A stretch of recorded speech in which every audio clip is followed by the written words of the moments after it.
Welcome to the pre-analysis of Saitama versus the MCU Avengers. That's Saitama versus MCU Spider-Man, Iron Man, Hulk, Thor, and Captain America. Be sure to check out the animation and post-analysis after this over on the Animation Rewind channel. So without further ado, let's introduce Cartoon Fight Club's next round of fighters.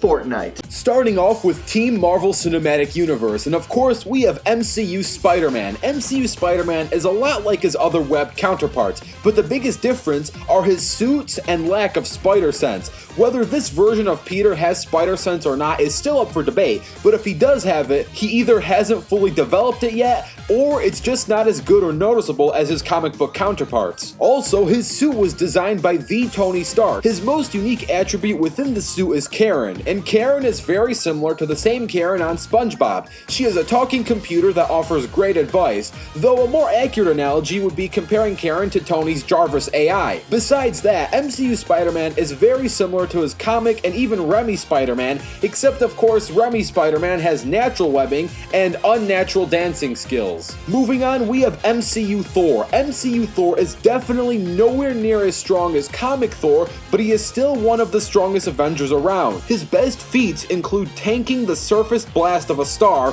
which makes him large multi-planet level plus. He would be star level if he sat in the core of the star with no damage, but he almost got KO'd from a surface blast of a star for only a few seconds. Still, large multi-planet plus levels of durability is nothing to scoff at. Thor with his new battle axe, the Stormbringer, was just few inches away from stopping Thanos. And by inches I mean, if he indeed hit his head instead of his chest, he could have stopped Thanos' cognitive ability to snap his fingers. And we all know what happens when he snapped his fingers.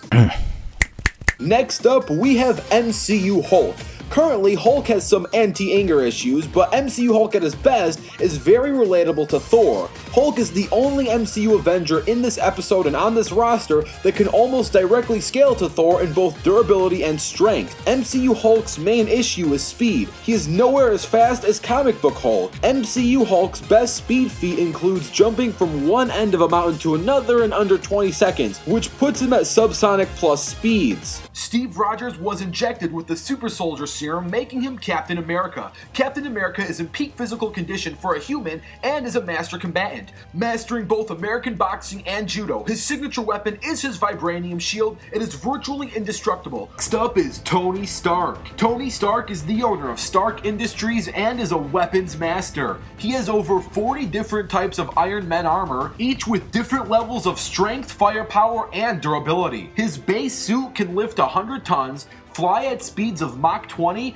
and has an assortment of anti-tank missiles. What? Now for the Caped Baldy, the One-Punch Man Saitama. Saitama is iconically known for beating his enemies in just one punch. However, this isn't always the case, as sometimes it takes a few more than just one to take a foe out. Saitama is powerful enough to deflect a star-level blast, proving he has the striking strength to outpunch such an energy. What? So that's the pre-analysis for each team. If you want to see the animation and post-analysis, click the card in the top right or link down below to head on down to the Animation Rewind channel. I'm Animation Rewind, and I'll fast forward to you as soon as you click that card or link.